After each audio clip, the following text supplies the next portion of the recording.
ఏంట్రా మనుషులందరూ కింద నడుస్తుంటే ఆ అమ్మాయి ఇళ్లపై నడుస్తుంది కోతిలా? గట్టిగా అరవకు, పళ్ళు రాలిపోతాయి. అంత ముదురా? మామూలు ముదురు కదరా, మహాముదురు. పైగా మా గ్రామ పెద్దగారు అమ్మాయి ఈ ఊళ్ళో పట్నం వెళ్ళి చదువుకొచ్చిన ఏకైక ఆడపిల్ల.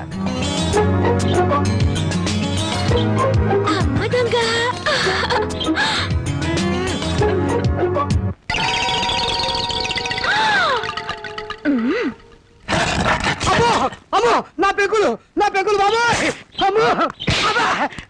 ఏంట్రా కవ్వం, ఇప్పటిదాకా జేమ్స్ బాండ్ సినిమా చూసినట్టు అందంగా నోరు తెచ్చుకుని చూసావు.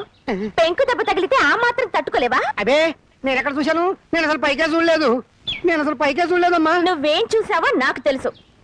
పిచ్చి చూపులు చూస్తే ఆ పెంకు కాదు, నీ పెంకు పగులు. వద్దు. ఇదిగో నీ మొగుడి కళ్ళకు గుర్రపు కళ్ళాలు కట్టి బయటికి పంపు, లేకపోతే ఎవరైనా వీడి కళ్ళు పీకేస్తారు. Mind you. అది ఆ పిల్ల పెళ్లి వయసు వచ్చినా కూడా పెద్ద మనిషి కాలేదు. అయినా నీ వయసుకు ఆ పిల్ల కావాల్సి వచ్చిందా? బాబు, వాడెవడో పొరుగు రోడంట. పొరుగు రోడ్ చేతిలో దెబ్బలు తినడానికి సిగ్గుగా లేదట. ఈ ఊరి పెద్దగా ఈ రాఘవయ్య చరిత్రలో ఇలాంటి అవమానం ఎప్పుడు జరగలేదు.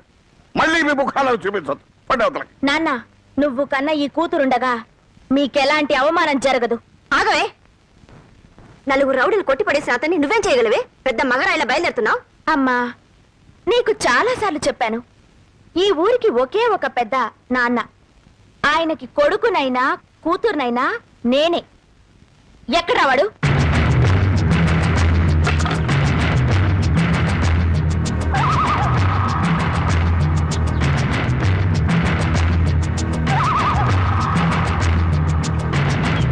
ఏ మిస్టర్, ఎవరు నువ్వు? ఏ హీరో, ఏంటా లుక్?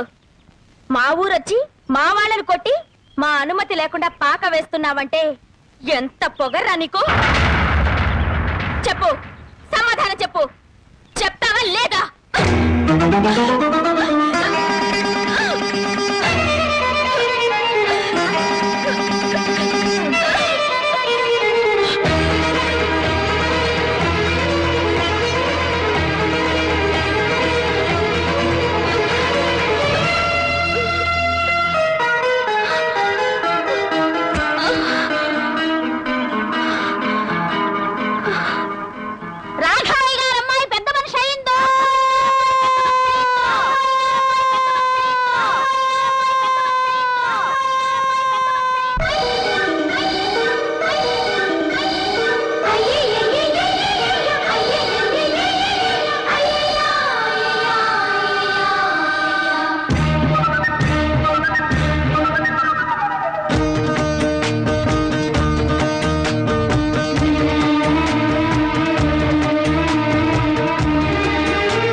పాపా, ఓ పాపా, బయటికి రా.